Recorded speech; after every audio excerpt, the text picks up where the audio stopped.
हमारे देश में आधार कार्ड बेहद जरूरी दस्तावेज है। इनकम टैक्स डिपार्टमेंट द्वारा जारी किए जाने वाला परमानेंट अकाउंट नंबर यानी पैन नंबर और पैन कार्ड सभी लोगों के एक ही तर्ज पर जारी किया जाने वाला पैन नंबर 10 अक्षर अंक का कॉम्बिनेशन होता है जो यूनिक होता है, यानी किसी भी दो लोगों का पैन नंबर कभी भी एक जैसा नहीं हो सकता।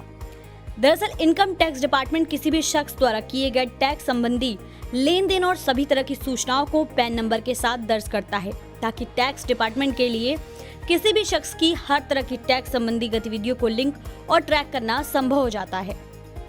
अगर देखा जाए, पैन नंबर हर व्यक्ति के सभी लेन देन दर्ज करने के लिए डेटाबेस के तौर पर काम करता है, जिसमें सोर्स पर टैक्स कलेक्शन, सोर्स पर टैक्स डिडक्शन, इनकम टैक्स का भुगतान, इनकम टैक्स रिटर्न जैसे शामिल होते हैं। मोटे तौर पर पैन नंबर ही टैक्स डिपार्टमेंट को किसी भी शख्स के टैक्स संबंधी हर गतिविधि का लेखा जोखा एक जगह जमा करने में सक्षम बनाता है।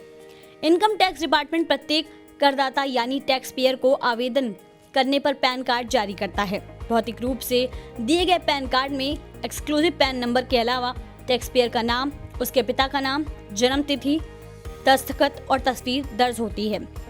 हमारे 10 अक्षर अंक का कॉम्बिनेशन होता है पैन नंबर।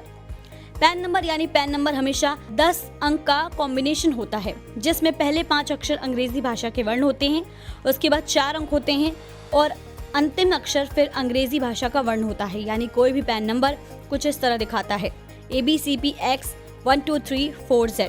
पैन नंबर के किस अक्षर या अंक का क्या अर्थ है? अब समझे ये कॉम्बिनेशन कैसे तैयार किया जाता है और इसमें शामिल सभी 10 अक्षर अंक कैसे तय होते हैं। पैन नंबर के पहले 3 अक्षर अंग्रेजी वर्णमाला से सीरीज में लिए जाते हैं। जैसे उदाहरण में ABC लिया गया है। ये 3 अक्षर AAA से ZZ के बीच कुछ भी हो सकता है। पैन नंबर का चौथा अक्षर टैक्स पेयर के स्टेटस को दर्शाता है। उदाहरण के तौर पर चौथा अक्षर P है, जो व्यक्तिगत करदाता की निशानी है। इसके अलावा पैन नंबर में चौथा अक्षर C होने पर वह कंपनी की ओर इंगित करता है। इसी तरह चौथा अक्षर H होने पर अर्थ होता है कि टैक्स पेयर हिंदू अविभाजित परिवार के तौर पर इनकम टैक्स रिटर्न फाइल किया करता है। बिल्कुल इसी तरह पैन नंबर का चौथा अक्षर F हो तो टैक्स पेयर के फर्म होने का संकेत होता है। करदाता के नाम से आता है पैन नंबर का 5वां अक्षर। पैन नंबर का 5वां अक्षर भी अंग्रेजी वर्णमाला का ही अक्षर होता है, लेकिन वह टैक्स पेयर के सरनेम यानी जाति नाम या अंतिम नाम का पहला अक्षर ही होता है। इसके बाद पैन नंबर में 4 अंक लिखे रहते हैं, जो रैंडम तरीके से 00019999 के बीच की कोई भी संख्या हो सकती है। पैन नंबर का अंतिम अक्षर फिर अंग्रेजी भाषा का वर्ण होता है, जो रैंडम तरीके से A से Z के बीच में से कुछ भी हो सकता है।